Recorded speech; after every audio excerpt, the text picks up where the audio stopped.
Bon, alors Sandrine, aujourd'hui c'est le 29 avril, donc tu peux nous dire voilà, comment cette journée a été mise en place, quels sont ses objectifs donc... Alors comment ça a été mis en place? La maison du Parc du Perche nous a prêté une exposition Oui, gracieusement, on les en remercie, avec des photographies de Patrick Barre. Et puis on s'est dit, c'est sur le thème du consommer local, c'est très sympathique, c'est le but. Par contre, s'il y avait des producteurs, ce serait quand même beaucoup mieux. eh ben oui. Donc on a commencé à appeler des gens qu'on connaissait, puis d'autres qu'on connaissait pas, et on a vu qu'il y avait quand même beaucoup de choses qui se passent dans le coin, en Percheron notamment. Ça remonte à quand alors cette démarche? Ouh là là, on a reçu on avait commandé l'expo à peu près il y a 6 mois, Oui, et puis on a commencé vraiment à mettre tout ça en place, on va dire 1 ou 2 mois après. Voilà, donc là ça fait 3 mois qu'on a commencé à grossir les rangs.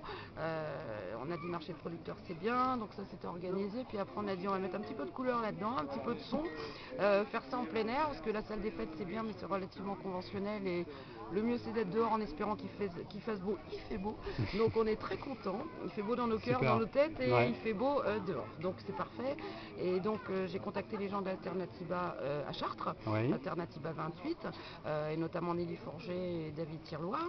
Et on a commencé à faire des réunions, et on a dit bah ok, on se lance. Voilà. Et donc il y avait certains qui étaient d'accord sur le projet, et ça nous a aidé à faire la décoration, à avoir aussi des bénévoles. On a fait des ateliers participatifs à la maison pour tout ce qui est construction du village, parce que quelque part c'est un eh petit oui, oui, village dans le village, eh oui. avec plein de couleurs.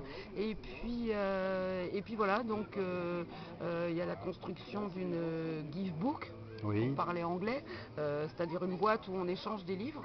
Là par contre elle sera uniquement faite pour les enfants de l'école, dans la cour de l'école en permanence, avec l'accord des institutrices et de la directrice de l'école. d'accord. Donc les enfants vont pouvoir cacher les Donc une petits activité livres, durable qui est destinée à... activité Ouais. complètement Mm. durable. Là, on est dans le local, mais du coup, plus du tout consommer local, mais consommer au sens culture, Échanger, voilà. échanger. Pourquoi acheter alors qu'un copain qui a le même et qui veut s'en séparer, etc., Changer vraiment etc. d'approche quoi. Ouais. Changer Oui, complètement c'est vrai que le l'approche mot et les consommer, mentalités. si on le prend tout seul, il pourrait un peu être mal compris, puisqu'ici l'approche c'est pas ça, c'est plus justement local, les échanges C'est et ouais. complètement ça, Mm. c'est le but. Voilà, d'où la grainothèque également qui va être mise en place, qui a été inaugurée aujourd'hui. La grainothèque échange de semences libres, Ah ouais. vive les semences libres, donc à Charon-en-Gâtine, donc qui sera mise en place dès mardi prochain à la bibliothèque en permanence, donc pour que les gens viennent amener des petites graines. Pourquoi pas des petits plants, des petites plantes aussi, tout ce qui est végétal, on est preneur, et en récupérer d'autres. C'est le même principe pour ceux qui connaissent que les boîtes à livres qui ont déjà été mises en place par nous il y a 1 an et demi chez les commerçants du village. D'accord. Voilà, et là en accord avec le maire qui nous suit sur ce projet-là, parce que nous avons un maire qui nous suit souvent sur ce genre de projet, on va avoir un local via la mairie pour monter une gift box, toujours de l'anglais, puisque le thème, le concept l'était au départ, comme pour la boîte à livres, pour les enfants, comme pour la boîte à graines, la grainothèque, une gift box c'est de tout. On a besoin d'une louche, quelqu'un se sépare d'une louche, on prend une louche, on va mettre des petits cintres pour que les gens comprennent que ça peut être également pour les vêtements, des étagères pour, je sais pas, les tasses, n'importe quoi, rien d'encombrant, hein, parce qu'on Donc aura un du coup petit la Givebox local. elle risque d'être rapidement trop petite par rapport à tout ce qu'on peut mettre dedans. Mais c'est mon Mm. grand espoir, Obi-Wan. Absolument. J'aimerais bien que la gift box devienne trop petite. Voilà, c'est pas la folie des grandeurs, c'est juste que c'est pour changer les mentalités. Le partage avant tout, la non-consommation à outrance pour un oui, pour un non, ça sert à rien de faire tourner un système commercial qui n'en vaut pas toujours la peine, alors qu'on peut trouver des choses d'occasion, dont quelqu'un se sépare et n'en a plus besoin, et bien bienvenue, Bien nous sûr. prenons, ça plaira à quelqu'un d'autre, Mm. donc faire plaisir à l'autre, qu'il soit dans le besoin ou non, attention, je veux Oui, dire, on oui, n'a oui, pas bien sûr. besoin d'être Ouais, dans le... ouais.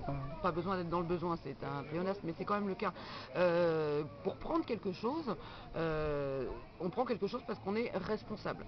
Là, la dernière fois, on avait été à Stockholm, et on s'est rendu compte c'est quand même une grande ville, pays du Nord, etc. Il y a énormément de gens, quels que soient leurs revenus, qui vont dans des magasins d'occasion, où c'est vraiment c'est que de la récup. Et pour eux, c'est normal. C'est un geste durable. citoyen à la limite. C'est ouais. complètement durable, c'est pour le climat, c'est pour l'humain, c'est pour le partage, c'est pour tout ça. Voilà, ça peut être caritatif ou non, mais en tout cas, quel est l'intérêt on en revient toujours à ça, d'acheter et encore d'acheter et Oui, de bien consommer, alors qu'il y a des gens qui s'en séparent. Il y a plein de choses que les gens mettent dans les déchetteries, il faut arrêter. Par exemple, les colibris bien connus maintenant, et notamment ceux de Chartres, ont mis en place aussi des gratiférias. Après, c'est difficile à mettre en place par rapport à ce qui reste en fin de journée pour s'en...